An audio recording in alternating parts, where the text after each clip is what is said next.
Hey guys, how are you doing today? I hope you are well. It's Agnes here, your laptop lifestyle architect and online business manager. And today I'm talking about how you keep your clients because I know the biggest challenge is finding new clients. So why don't we just make sure that the ones we are choosing or they choose us are keepers and they keep us as well. So we don't need to go over and over through this ups and downs, finding guys and finding clients and just losing them again because it's painful, isn't it? It's not good for your self-esteem. It's not good for your bank account, and most of the times the only thing what you can change is yourself, right? So the only thing what you can try to fix is yourself, because if the client has some treats what is a little bit hard to work with, then you need to find a solution. So as I mentioned before, I'm not sure if you've followed me or if you've seen my previous videos. I talked about my journey and how I went through from working in a VA company where I had 400 plus clients, so the company had 400 plus clients, but as a marketing vertical lead, I had to do with most of the people, so I would say 100 plus clients at the time, right, who had marketing tasks. And if something went wrong, then obviously I was the one who try to solve it in a VA level. So I went through last week or a couple of days ago the pros and cons. What are the good things and what are the bad things when you are working from home. Let me know if you are working already full time from home, or if you are in your job, or you are somehow somewhere between the two. Then I can address those questions and those things differently, right? But there are you need to be self-disciplined. That's definitely something I learned during these years, since I'm working from home and working for myself, and dealing with clients and setting the boundaries in a way that that everyone is happy. It's not easy. So if you're just getting started, I hope you will be able to find some good ideas and something what you can implement from day one. And if you're already working with a client, maybe you will see some patterns raising, and then you can change that. So let's get started with that.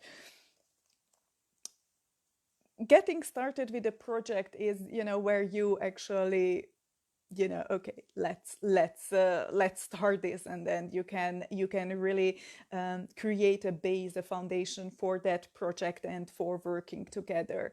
I had a question the other day from a VA, and she was like, okay, but what questions do I ask, right, when I'm getting started and I don't have the experience? And what I tell my clients and people who want to outsource, right, but they don't know where to get started, is usually that you need to bring the person into your word. So if you tell me that you have a coaching business and you are launching in 2-3 months, I approximately know what you are doing. But to be able to serve you the best, I need to understand your whole business. I need to understand everything what's going on in the client's life and business, right? Funnels, products. How does that make sense in the overall project? And loads of stuff, what resources you already have. So as a VA, these are the questions what you want to ask. And as a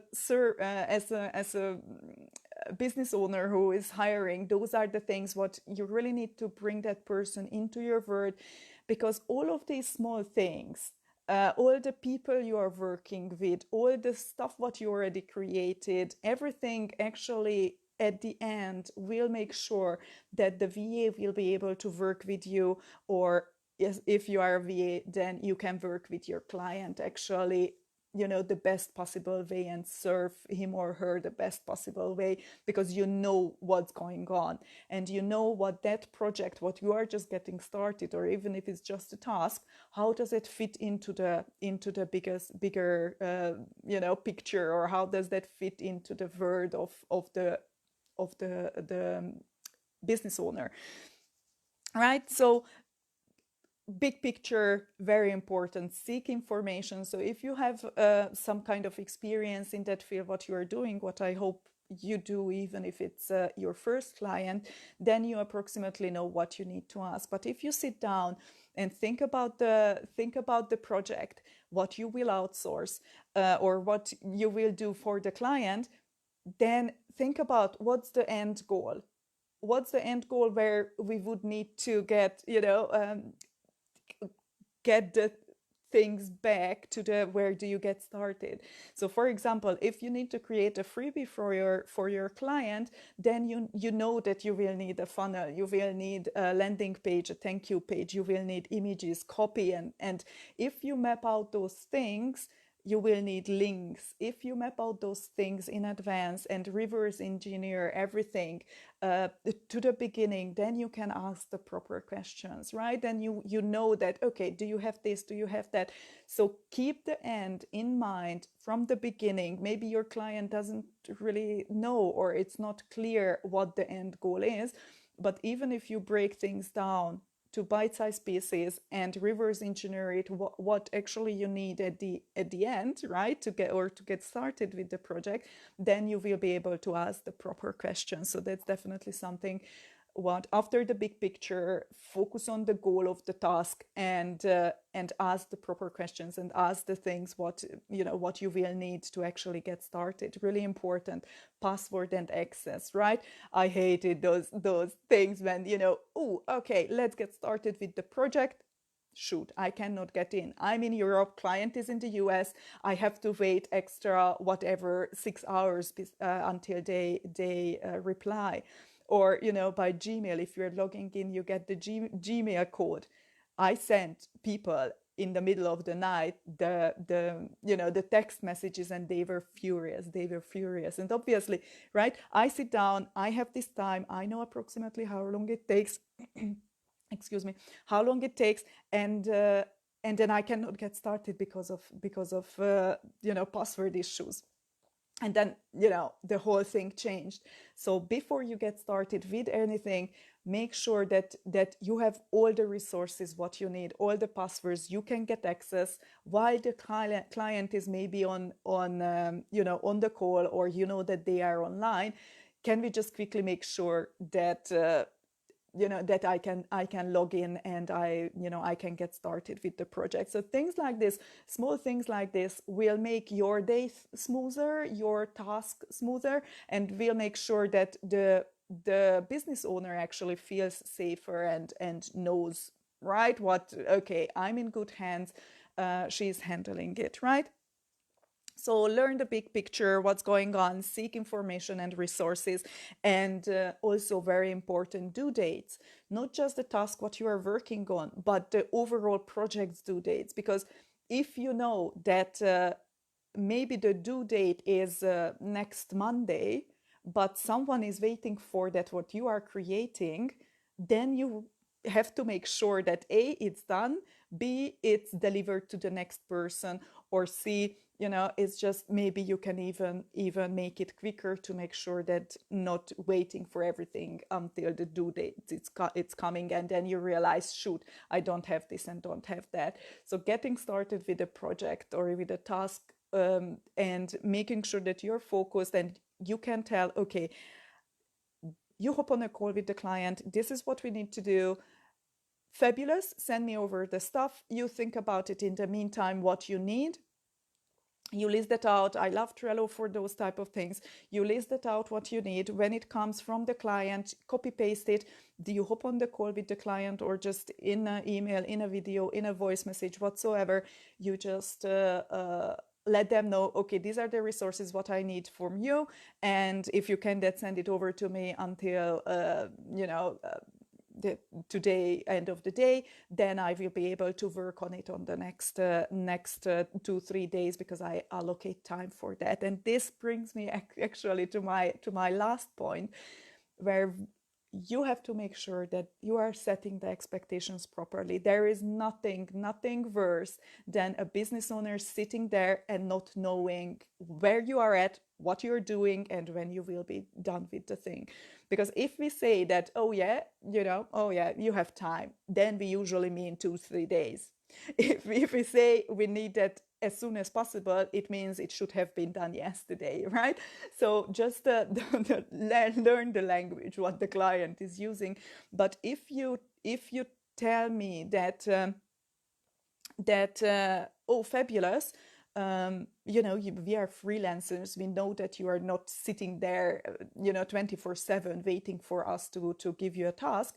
But if you can approximately say that, okay, most likely on Monday I need to pick up the kids from the school, I need to do groceries, so I will have 2 hours at the evening where I go through the project, and then later, maybe then Tuesday, I allocate 5 hours into my calendar to make sure that I'm working on your stuff. But then on Monday, by the 2 hours before your actually allocated time zone is coming, you should have everything, and you should make sure that everything is up and running. And on Monday, after you summarized, you have everything, then you let the client know, okay, I will have time tomorrow to work on this, and I will give you a feedback then and then, right? Then I know that you're working on the stuff. Then I know that something is happening, right? And you are communicating with me all the time. So don't assume that the client knows that you done something or it is done. You need to make sure, you need to spell it out for the client that this is it, right? Assumption, if you assume something, that's the worst. Spelling it out and really, I don't think that anyone get annoyed with updates, right? Or if they do, then they tell you so. But it's always better to give more information and to get back to them more often than nothing, right? Because then they will need to ask you what's going on with the project, and that's already a question, which comes from the negative end of the scope, and not from the I'm so happy, when is this done, right? So think about this and set expectations. Think about your workload. Think about your daily duties. We are doing this type of work for freedom. We are in this game all together, and you are running your own business. The client is running their business. It's just setting the expectations, and I think that's the key. That's the key: communication and setting the expectations. And yes, we all have different cultural things, right? So there are countries and there are people out there who are not talking that much, but as I say, more is even better than nothing, right? So that's it. I'm just mumbling now. So that's it. Make sure that you are doing that. So just to recap the whole thing, what we were just talking about, make sure that you know the whole picture. And if the client don't want to tell you, then ask.